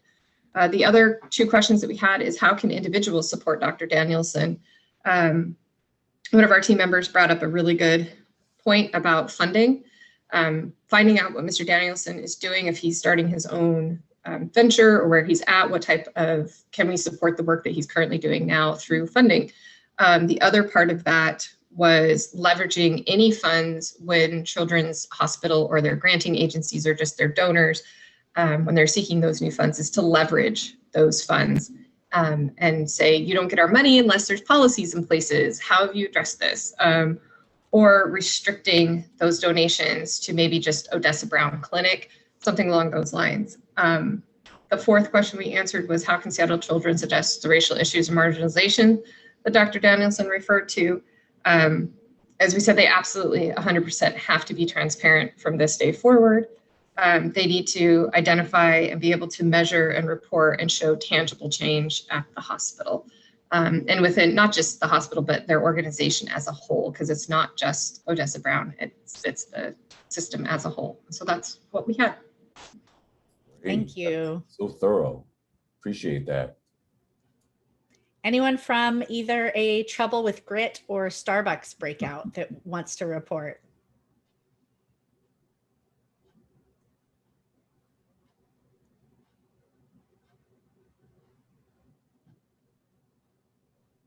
I'm willing to report on Starbucks. Oh, go ahead, Tori. No, that's okay. You can go forward if you want.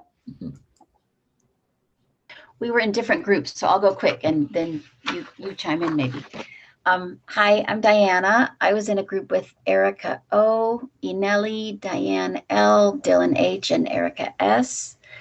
So we thought, was there a bias with the Starbucks incident? And we actually couldn't even come up with a rationale how there wasn't bias. It seemed really obvious to us that there was.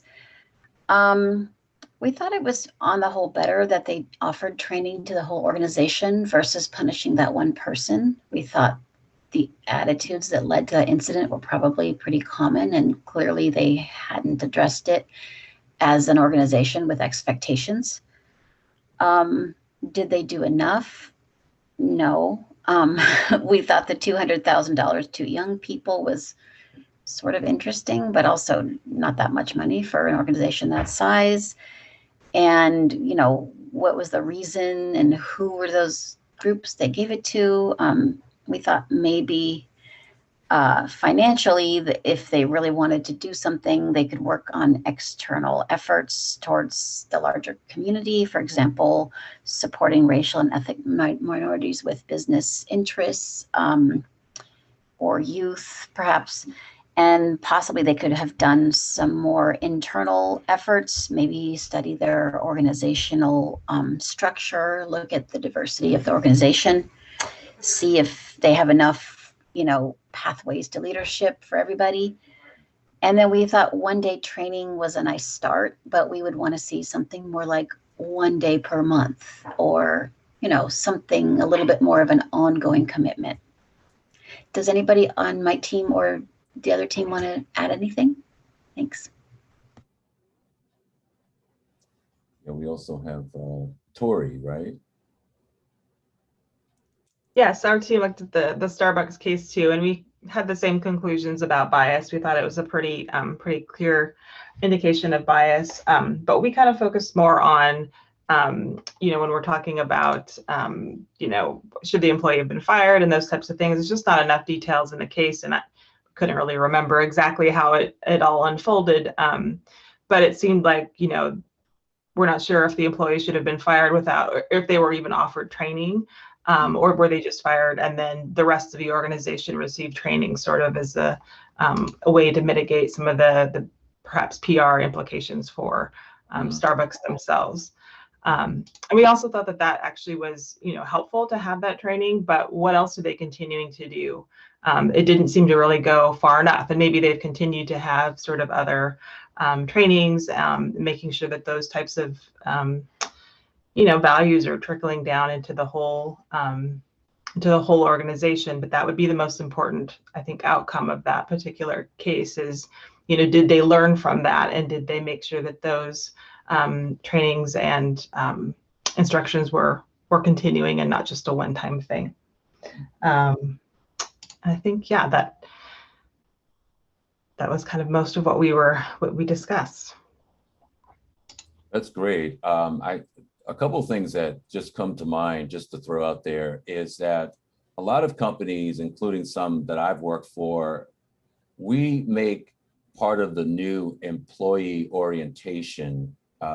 We have a very strong presentation that we do right off the bat when we hire people, in terms of talking about the organization as an anti-racist organization, as well as making sure that people are really clear on what those expectations are. Because if you just refer, again, somebody to a kind of a lofty, nice sounding mission statement, that doesn't necessarily sink in with people. And then it has to be reinforced. And I think the other thing I heard with the Starbucks analysis in particular was making sure this isn't a one-off thing. Okay, we did the training, everything's great, and now let's just go back to, you know, to the status quo. I think what really gives an organization credibility is an ongoing kind of permanent, long haul kind of approach to diversity, equity, inclusion, all of the things that are tied to that.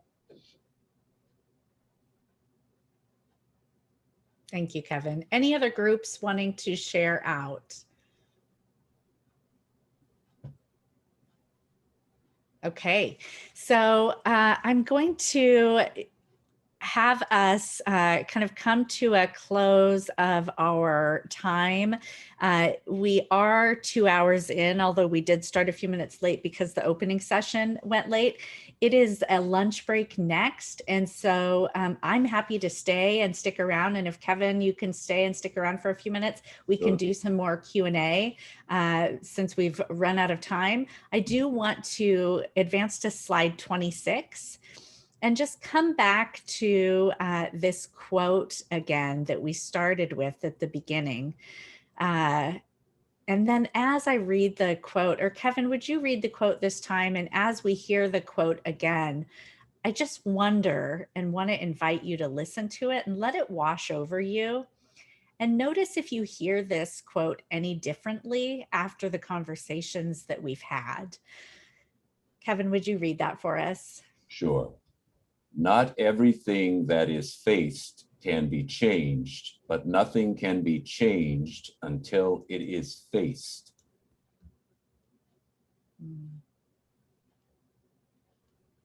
Thank you, Kevin. All right, so I want to give a reminder to join the afternoon keynote at 12:50 as they will start at 1 o'clock.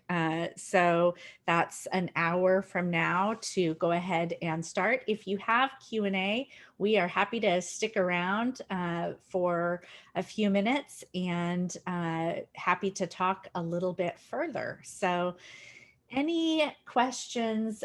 Let's see, we talked a little bit, we have quite a few questions in the Q&A now. So we had a lot of questions about the slide deck. Okay, so the Equity Literacy Institute focuses on work with schools. That is the focus. Paul Gorski is the founder.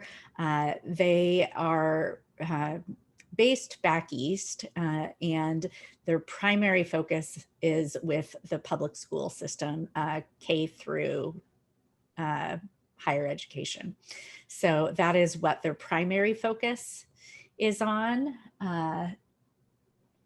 Hopefully that answers your question. You can check them out at Equity Literacy. I believe it's equityliteracy.org, and you can check out a little bit more information there. Let's see. Somebody asked about why DEI efforts in different agencies fail to deliver and how to change that. Hopefully you've learned a little bit more about how to answer that today. Any other questions that anybody is bringing? Feel free to unmute and use your voice. Yeah, I just wanted to say that I think what's been great about this session is that I think we can learn from other nonprofits and other examples of other people or other organizations kind of messing up. I think, but again, as you said, Jennifer, very early in the presentation, it's not about shaming. It's about taking the opportunity to learn from our mistakes, from the mistakes of others. And as disturbing as the last year has been with the murders of George Floyd and the protests and the COVID and everything else, I think it's really given us a reality check. And it's an opportunity because now we can see in the spotlight what's been there all along in terms of issues that haven't been dealt with or addressed, as well as issues within ourselves. So I think that rather than be too focused on, it's how bad 2020 was, look at it as a wake-up call and as an impetus for change. It's a motivational factor. That's kind of how I look at 2020. So I had a question. I am in corporate, and most of what I have experienced in my career is a lot of lovely written policies, a lot of lovely presentations. But when it comes down to it, if you speak up or are the victim of, any of these anti-patterns and dysfunctional conduct, you are made a pariah. HR is usually the arbiter of excising you from the organization, and there is no accountability.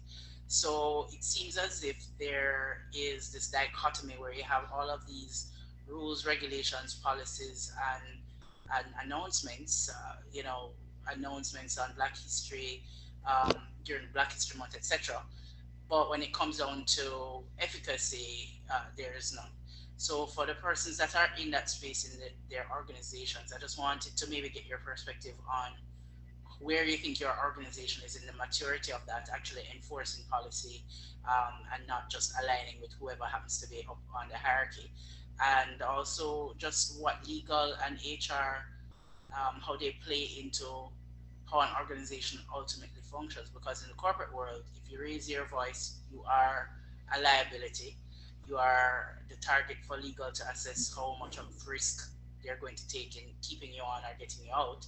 And then once you are out, there is no recourse, with respect to things like the EEOC. I posted a comment on that earlier.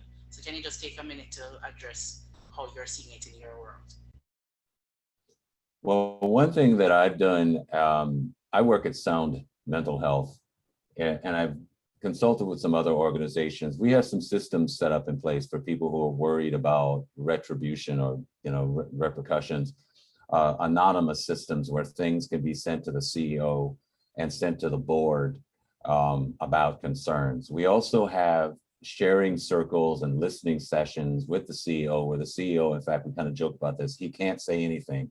He just has to listen. And there has to be follow-up, because what happens is that you can put together, it's just like these police listening sessions that I've been on, where we get to tell law enforcement, and you have a consultant, and then we take a poll and everybody expresses what their concerns are, and then we don't hear anything for 6 months. A year later, we still haven't heard anything. Has anything been done? So I think the biggest proof of the pudding is when policies are changing. Even like when I think of law enforcement, I think of policies were changing involving dash cams. At one point, officers did not have to wear cameras. But once that happened, data shows that there's been a reduction, even though there's still a major problem, a reduction in shootings and more accountability. I hope that answers your question as far as some suggestions, but I do think, and I'll let Jennifer jump in, is that it really has to come from the top down. If the CEO isn't saying things are mandatory and reinforcing it and addressing things as they come up, then it's not going to happen, because people are going to avoid things and not deal with things. Go ahead. I do think that community organizing is possible in those situations. I think that you are in a spot where, obviously, as a person of color, you have to be very careful to care for yourself in this process.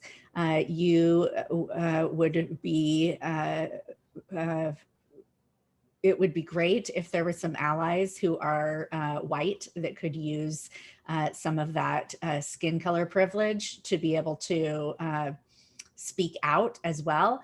But I think getting a group of people together to quietly begin organizing, as labor unions have done so, not through a union, but to begin quietly organizing and asking for policies that create clear reporting systems. So in my previous role in the church, where I supervised a school, we had a long period of time where we had no system for people to file complaints with anyone other than the school director. And when I finally realized that, I had to work with teachers separately from the director and the director to go through and create a system so that there would be a direct line of information to families about how to handle complaints that didn't have to go through teachers or the director, that could go outside of the system. So there does need to be a process for how to handle complaints and a safe place for you to be able to take that to. So, one organizing step might be to begin advocating for a safe channel of sharing information about situations where there is retaliation.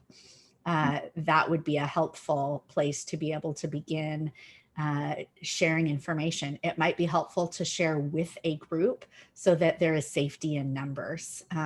But hopefully within the organization, there is some body of some group that is beginning to do some assessment and realization. If not, that is where the EEOC does come in handy. If you are continuing to have problems with that, do reach out to Kevin and I, and we can see how we can be ongoing resources for you. I do happen to have a friend that's an EEOC judge, so that's great. I just wanted to add too that I put my email in the chat as well. Feel free to contact me, because I realize, in these 2-hour sessions that we do, this is such a huge topic. And I always tell people when I'm involved in these trainings that this is the beginning of what can be an ongoing relationship or exchange of information or suggestions or referrals. So I'm also listed as well as Jennifer in the whatever you call it, the Whova profile list of the speakers. But feel free to email me, because we're all in this together, so we can help each other. Okay. Go ahead, Chris. We'll take one last question. Go ahead, Chris. Sorry about that. Hey, I had a quick question.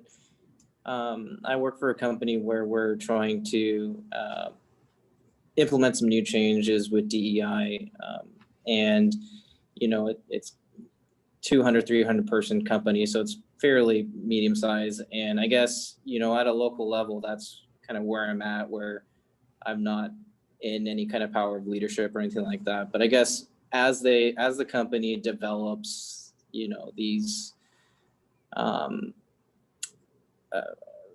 policies and stuff, I guess I'm going to let them handle that, because that they're going to have to discuss how they want the company to move forward. But I guess my question is, how do I keep the company accountable to the new policies and changes that they make moving forward? Because I guess what I'm not worried about, but one of the concerns that I have is they make these implementations, but then it falls flat, or it doesn't meet the goals of of what they're trying to achieve there. And so I just want to make sure that whatever steps that they want to progress moving forward is actually carried out in practice. And that's my question. You want to go first, Jennifer? Go for it, Kevin. Okay. Well, I guess when I worked at the city and a few other places, we had some enforced accountability measures. I mean, we had metrics that we had to reach. We had accountability tied to evaluations.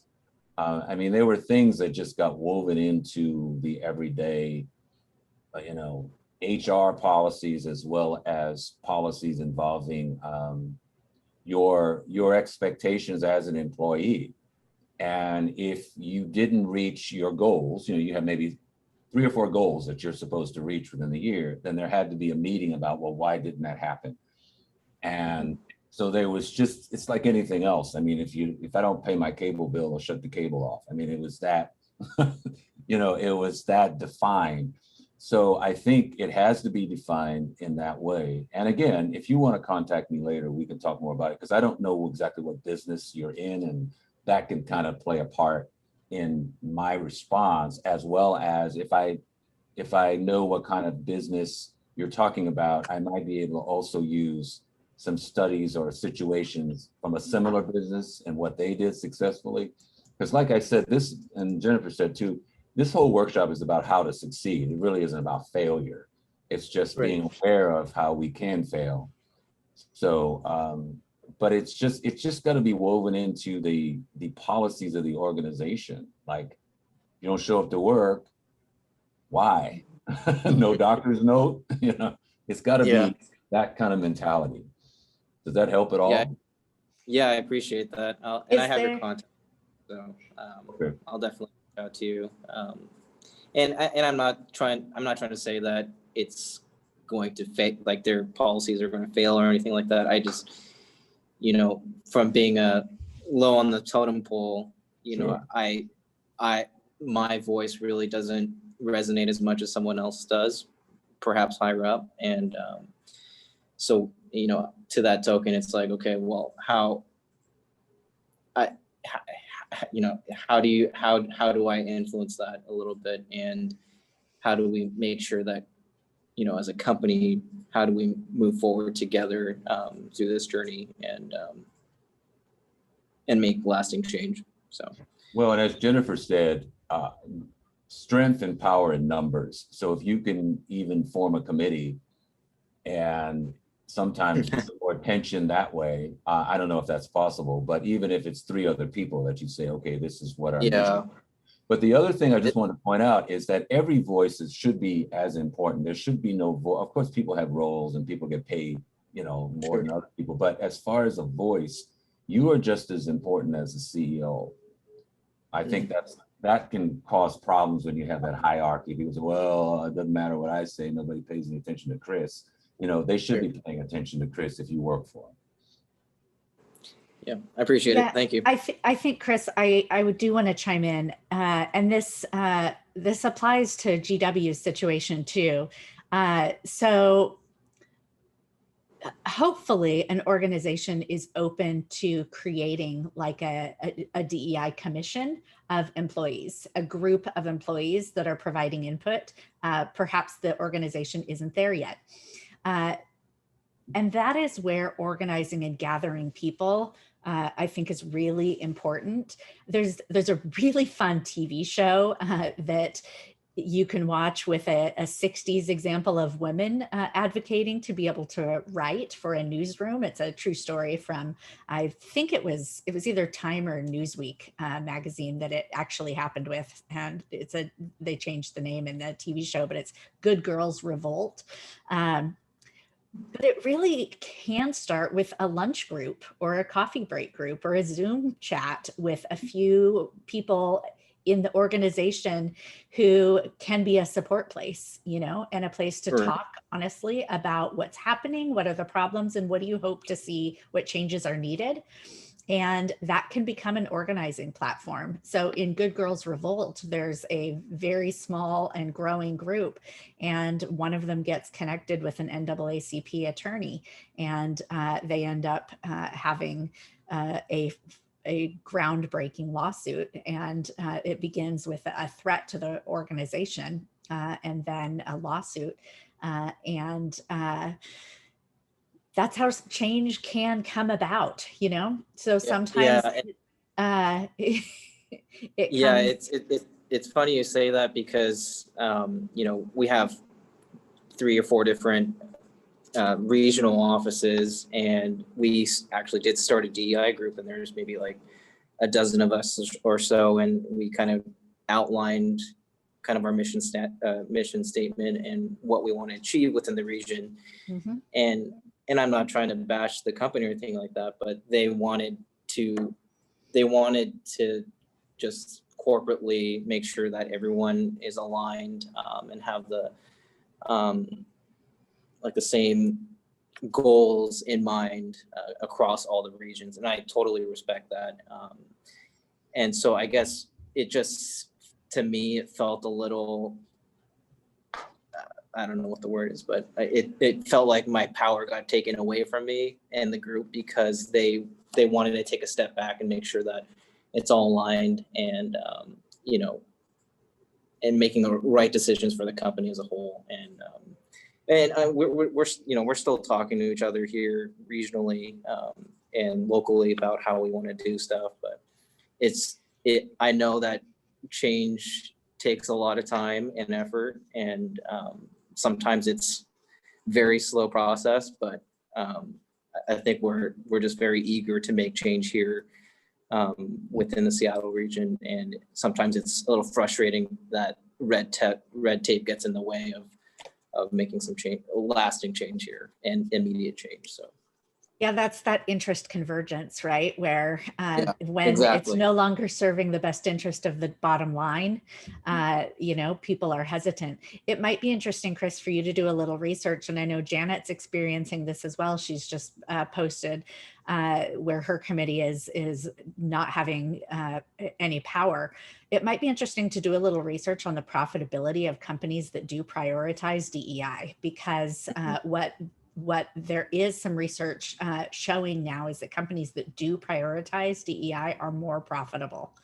And so sometimes it takes the numbers to drive interest in change. So that might be something to take a look at.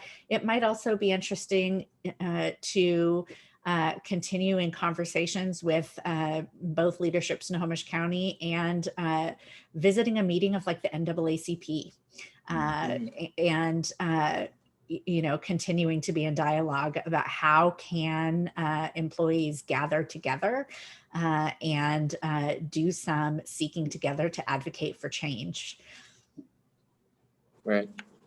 Yeah, and our company's fully on board to make these changes, and I totally trust that that's going to happen. It's just slow. And yeah. I'm in a quick industry, so I have little patience for that. Yeah. Thank you. Super frustrating. Thank you. Thank Chris. you all for coming. Yes. Thank you all. And thank you, Jennifer and Kevin, for such an incredibly informative session. We really do appreciate it.